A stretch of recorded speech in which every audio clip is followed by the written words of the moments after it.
Good morning, everybody, and welcome to the 28th Annual Vanier College Symposium on the Holocaust and Genocide.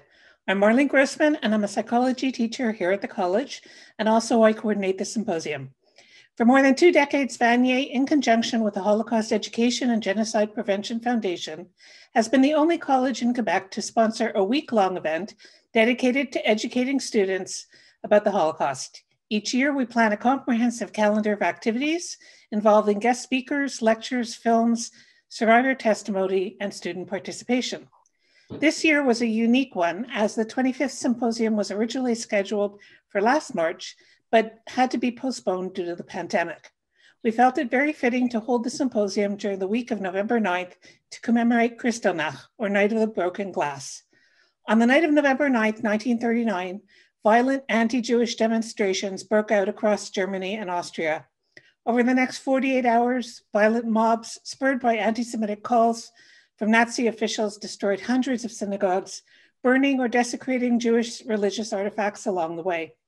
Police officers and firefighters did nothing to prevent the destruction, and approximately 7,500 Jewish-owned businesses, homes, and schools were destroyed, and 91 Jews were murdered.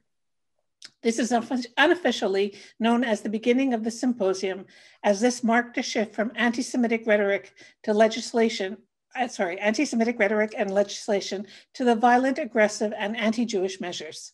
I am sharing one piece of art exhibit that was done at Vanier a couple of years ago. Okay, so this piece was created a couple of years ago, or 3 years ago now. And this was an art exhibit that was done by Vanier students to commemorate the 75th anniversary of Kristallnacht. So these are just some of the ways we involve students in the college regarding the symposium. So I would like to present our first speaker. Kyle Matthews is the executive director. I'm going to stop sharing my screen. He's the executive director of MIGS, or the Montreal Institute for Genocide and Human Rights Studies at Concordia University. His work focuses on human rights, international security, the responsibility to protect, global threats, and social media and technology, and global cities.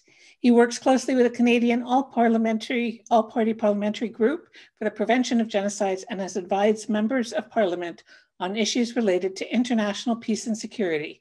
He will be speaking today on the topic of social media, online hate, and incitement to violence. Kyle.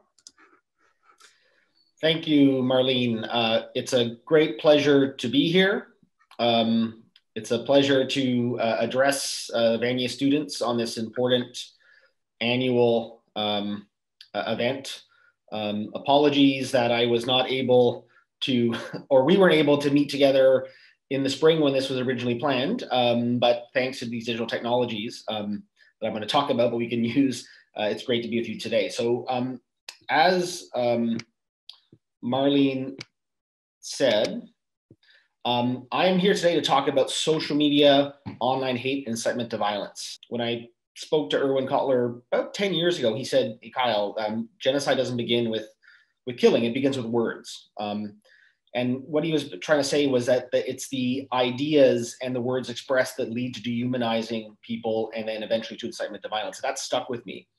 And I think if we look at past atrocity crimes, genocide, we see that traditional media, print, radio was used to demonize people. Unfortunately, today, social media has just exploded and gives individual users the ability not just to share photos with their loved ones, but also to push hate online and demonize groups. And some people call Facebook hatebook, as far as going to the Rohingya genocide that I'm going to talk about in a few moments.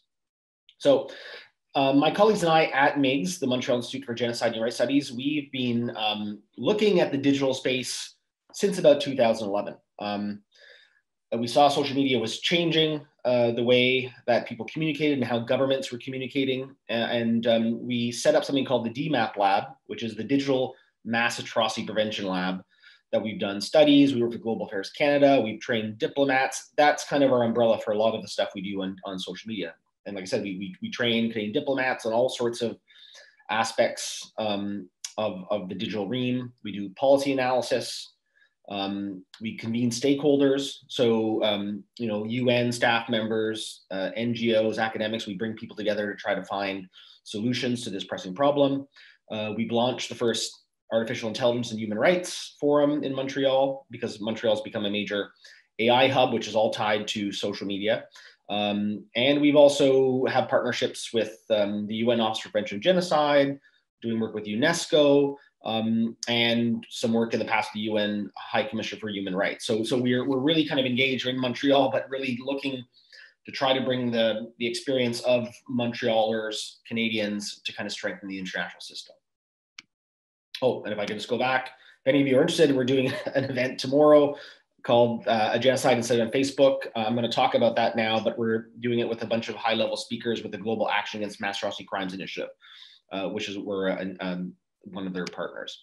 So I'd like to maybe say this, start with a quote by Marshall McLuhan, a famous Canadian philosopher of communication theory. He said, "All wars have been fought by the latest technology available in any culture." And I think we need to think about this, because we have created these technologies, social media, not thinking about how they could be misused, thinking that only through an economic perspective, and not knowing that how other individuals or governments would use those same platforms for nefarious activities. So this is kind of the dark side of social media, is that the history of modern warfare has shown us that new weapons, biological, chemical, and now I suspect digital, are tested on vulnerable communities, the poor, the forgotten, the powerless. If we can understand the weapon, maybe we can use that knowledge to protect some of the world's most vulnerable people. This is a quote by Anupama Khan, a Rohingya rights blogger. And the Rohingya, as you know, are a Muslim minority in Myanmar that were over 700,000 to 800,000 were under the barrels of gun and violence, were forced to flee into Bangladesh, and others that are stuck in Myanmar, we still don't really know how they're doing. They're in a very difficult situation. So this is I guess the duality of social media, is that emerging technologies in general can be used positively and negatively. There's a practical application of social media for the protection of human rights. We've had cases, the International Criminal Court has just prosecuted a Libyan national for video posts in which he killed Libyan soldiers. So it's now being used to prosecute people for human rights violations. But then there's the nefarious use, which I'm going to focus on today, which is really about demonizing hate speech and incitement to violence. So here are just some examples. So a lot of the focus really on looking at the dangers of social media really came about, I would say, with the rise of ISIS, the Islamic State or also known as Daesh, that took over large chunks of territory in Iraq and Syria. And they committed a genocide against Yazidis. But we began to see this non-state group, and I say this because non-state actors, not governments, non-state actors, can use and harness this social media for nefarious purposes. And ISIS was the first to do that. And we've seen all over the news about major initiatives to try to counter ISIS online. There were Canadians from Montreal that were through social media were radicalized or were tricked into going to Iraq and Syria. Many of those people will never come back again, or they died in battle, trying to use artificial intelligence to neutralize all the propaganda online. This really was, I would say, the emergence of the genocide prevention community and the social media community coming together over ISIS's crimes. And why is this important? Well, here's just a data from 2018, but I think this shows about how social media has become so important. Look at Facebook, 2018, 2.2 billion people on their platforms. YouTube, 1.5 billion. WhatsApp, 1.5 billion. So basically, if you look at this, CNN, BBC, CBC doesn't come close to reaching these numbers. These platforms have become the top ways to get information and to manipulate information. Next slide. Okay. And by 2020, this year, it's expected some 50 billion devices will be connected to the internet, growing from 100 billion by 2025. This shows that the interconnectedness of our global society is on rapid pace. It's not going to change. So let's talk about Myanmar. One particular monk was famous for using Facebook to incite violence, shared hundreds of thousands of times, and became the face of the Buddhist nationalist terror. And even Mark Zuckerberg realized that Facebook's role in ethnic cleansing in Myanmar was that it was a real issue, that Facebook was unable to really counter what was happening on its platform. And the reasons for this is that Myanmar was a closed country. As it opened up from a military dictatorship, it went to having no internet access to just increasing rapidly, up to 20 million people in just a few months. They didn't have any Burmese speaking moderators, very few, so they couldn't see what was happening online. They developed artificial intelligence tools, but it was not effective against memes and videos that were hateful. And even when some of these tags were flagged by users, it sometimes took the company 48 hours to even take them down. And very often we saw that Facebook outsourced responsibility for content moderation to companies outside of the area it operates. And it was very, very slow to remove the Myanmar military leaders who were using Facebook to incite violence against Rohingya. So these are some of the problems that Facebook had. And here are just some examples from Facebook. One is from that monk, with very derogatory terms towards the Rohingya Muslims. We can see right to the lead up of when they were ethnically cleansed, just an increase of hate online that just goes off the board. So this is a very good case study in the incitement to violence. Now, we also had recently cases in Sri Lanka where misinformation on Facebook was directly linked to riots and lynchings. And we saw that, particularly similar in a way to Myanmar, there was a rise of Buddhist nationalism who was spreading very hateful messages on WhatsApp and Facebook that led to anti-Muslim riots. And the Sri Lankan authorities had to shut down these, and they could do that. They could shut down the internet or certain certain apps or social media platforms. And just also where I would emphasize that Sri Lanka also shows that it doesn't always have to be hate speech. There's a combination of hate speech and disinformation that can come together and lead to a perfect cocktail of violence. So so there's a general discussion about, is technology and hate speech, are they friend or foe? And I think that it's both. It's not a black and white issue, it's quite complex. And so let me just briefly talk about some of the problems with Facebook and other social media. There's a way that social media platforms is that they create this polarization, us versus them, about those who don't belong. And there's also a way that these platforms, using marketing techniques and artificial intelligence and algorithms, deliver you a dopamine boost when users accrue likes and responses. So we become addicted to this. And we also have sometimes the polarization where we don't see other sides of the argument. You're automatically, if you click on 2 or 3 either far right things if you're doing research or on ISIS violence, you start to get the same stories and you're not allowed to have a wider view of what people online are thinking about. So it really shows that there are some problems. Now, smart people are coming together to trying to find a way to deal with hate speech and content moderation. So one is the Santa Clara Principles by a bunch of NGOs and academics in the US that are looking at Silicon Valley and trying to come up with new principles in order to deal with this. And I would also emphasize is that we're now seeing not just social media and incitement to violence, but we're seeing social media be used and using artificial intelligence to take the data from people online and to the surveillance of minorities, which is another dangerous step towards human rights abuses and persecution. So here's a quote from Henry Kissinger where he writes, "The impact of internet technology on politics is particularly pronounced. The ability to target microgroups has broken up the previous consensus on priorities by permitting a focus on specialized purposes or grievances. Political leaders overwhelmed by niche pressures are deprived of time to think or reflect on context, contradicting the space available for them to develop vision." This is us becoming short-sighted and being taken over by the technology around us.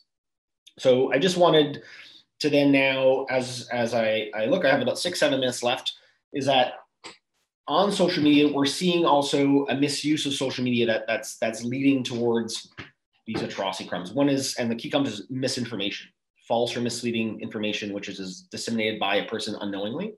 We have disinformation, which is deliberately false, inaccurate, or misleading information.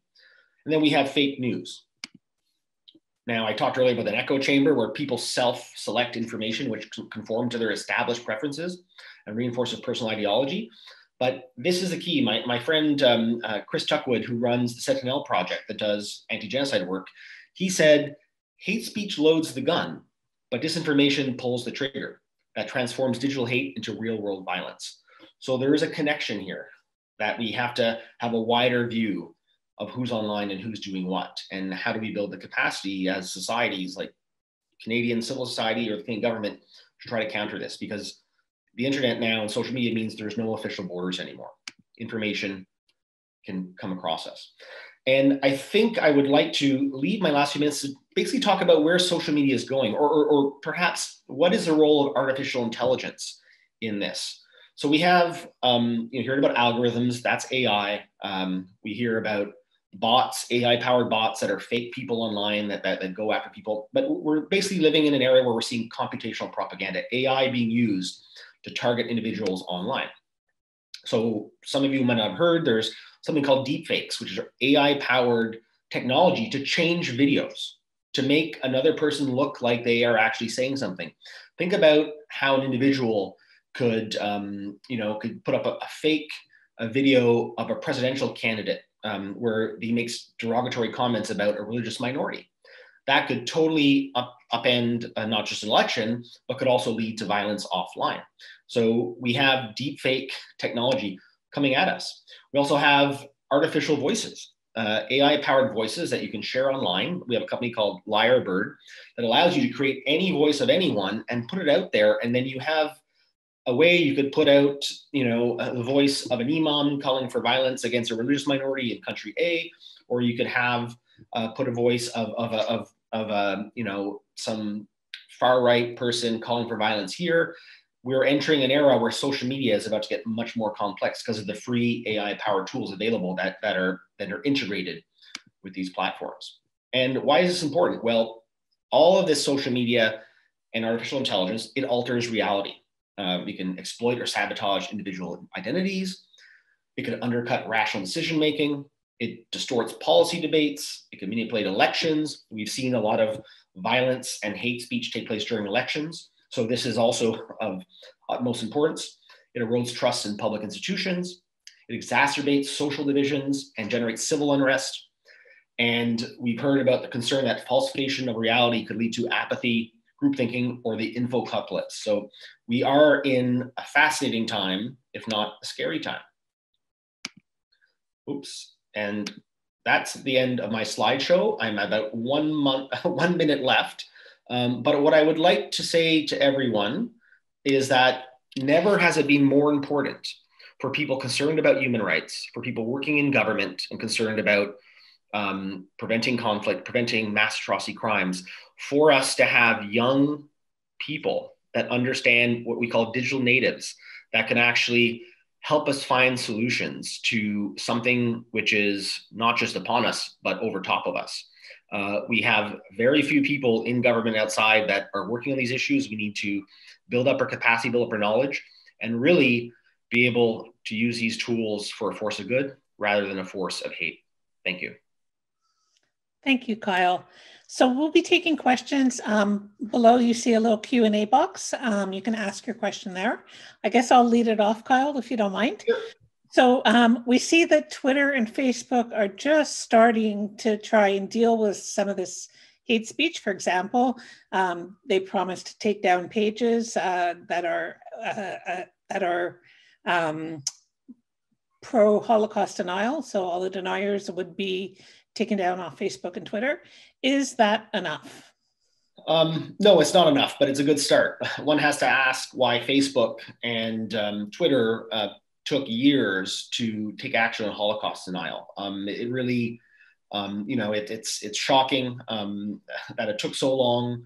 And we saw the rise of the far right, with the far of religious extremists coming from the Muslim world, that there is a lot of hate and Holocaust denial online. And the first aspect of that is to pretend that nothing bad ever happened, and then to take away any concern about what is anti-Semitism and hatred of Jewish people. So I think it's a start, but the wider problem is there are still individuals online. I saw this weekend that some people were taken off for sharing wrong opinions about certain things, but then we have the head of the Iranian theocracy who still has a Twitter account for calling he's always denying the Holocaust. So it seems to me like these platforms are going to have to not just go after individual users with no followers, but they're going to have to go after heads of state who have a massive amounts of following and who are engaging in Holocaust denial for whatever reasons they're doing that for. But I think we need to,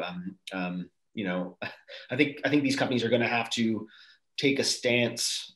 For example, just not about Holocaust denial, but 2 weeks ago, over the whole controversy in France over teachers being beheaded for showing a cartoon of the Charlie Hebdo cartoons, the former prime minister of Malaysia went online and made a comment saying that people of the Muslim faith had a right to murder millions of French citizens, and there was a lot of criticism. So that tweet was deleted, but he's still up there. He still has his account. I don't see how these companies could allow former heads of state with millions of followers to be putting this stuff online. So I think that's going to be one of the next serious discussions that these companies have to have. Thank you. So another question from the audience: what are solutions that the younger generations can do to help? So I think there are a lot of things. I think one of the problems is that these social media companies, if you look at just at YouTube, for example, if you look at the amount of videos put online every hour, we're talking about, I don't know the exact hundreds of hours, but it is such an amount of data that human beings are not able to review everything. That so much is being uploaded online that it's impossible for human content moderators to view this. So these companies have turned artificial intelligence. But sometimes the artificial intelligence, the algorithms don't detect photos, don't detect memes, they don't understand humor. So we're stuck in a situation where we're using AI that promised to do all these great things. And I should have mentioned in Myanmar, there were cases where human rights activists had videos of human rights abuses, they kept them online in order to use them for eventual prosecution. And Facebook's AI deleted all this video evidence of atrocities. So the AI doesn't always work. I think we need to have a young generation of Canadians who are active on social media and going to act as digital peacekeepers. That if they see anything that's problematic or they think is hate, that they'll take the time to report it. It takes 10 seconds, but I think we have a responsibility as individual citizens to report online hate. And then we also we need smart young people to start thinking about these ideas and think about what can be done, in our backyards, or what are some of the solutions, be it technical, educational, because it's a complex problem and nobody has the only answer. So I'd like youth to get involved and study this more when they go to university, or think about this as a career path they would work on when they enter the workforce. Great. Another question: how does one draw the line between free speech and hate speech that should be banned? Well, so one of the challenges, and we've from the speaking series that my colleagues and I have put on with GAMAC, which is a state-led initiative, government of Switzerland, Argentina, Costa Rica, Denmark, and another 6 or 7 countries. We've come to the realization that internationally there's no definition of hate speech. There isn't one definition, so that's unfortunate. However, the UN Office for Prevention of Genocide and the UN Secretary General has just put out a framework on dealing with hate speech. So that's both online and offline. So there's some consensus coming out of the UN that something has to be done and we have to build capacity. So I think that's one thing that we could look at that as a framework. And more people that are serious about dealing with hate speech also realize that freedom of speech and freedom of expression are fundamental human rights. So we have to be wary. There are people that will misuse or label something as hate. Criticism of individuals, human beings have rights. Religions or ideologies don't. So we have to be careful. We don't take on the call to label something as blasphemy. That's not the same as hate speech. But third, I would say, looking at Canada, we do have definitions of hate speech. We do have a national law. We have provincial laws that go deep into this, and it provides kind of an update. It's I would say, when you demonize an individual or a group, and there's incitement to violence, that's hate speech. So I think we need to look at our laws on place and react to those laws rather than try to expand them to something that could, in the long run, be dangerous, take away other fundamental human rights. Great. So I don't see any other questions, but I have lots of questions. So how, just because I want our students, if they want to be able to get involved in this a little bit more, how, is there any way for them to actively get involved other than participating on social media? Is there anything else they can be doing? Yeah, well, there's a lot of stuff. I mean, for example, my institute, we usually have student interns or youth fellows that we have engaged. So if there's any students watching and you're really fascinated by this, and you want to get involved, please get in touch. We just received support from the government of Canada to do a major project on dealing with online anti-Semitism and Holocaust denial. So we're going to be getting something off the ground and something practical that's policy oriented and convening all sorts of different actors. So there's opportunities to get involved. But I would say also, one thing that you could do if like citizens, one thing I noticed is that it's taking our elected officials and our government a little while to start to see this as an issue and to put resources behind it and take it seriously. So, for example, when ISIS took off in, I think 2014, at the couple of years into the Syrian civil war, I began to see, this propaganda online, incitement to violence online, and I had meetings with government officials. I won't say who they were, but they kind of laughed it off. They said, this is not important. They said, this is just, it's just teenagers on social media.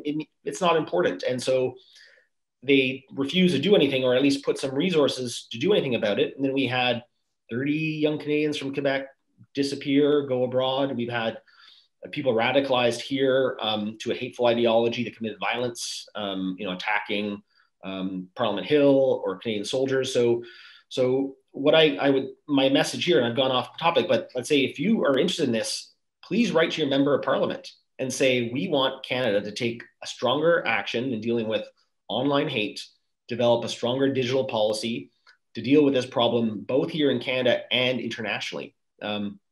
Because the movement has been very slow. We're seeing some support going to NGOs and think tanks and Canadian organizations, but it's not enough. I think we have to get much more serious. And I think the only way, or the best way, that individual students, young leaders could do is to get involved politically and let them know that they consider this to be of extreme importance to them, and you want your leaders to also give it as much seriousness as you do.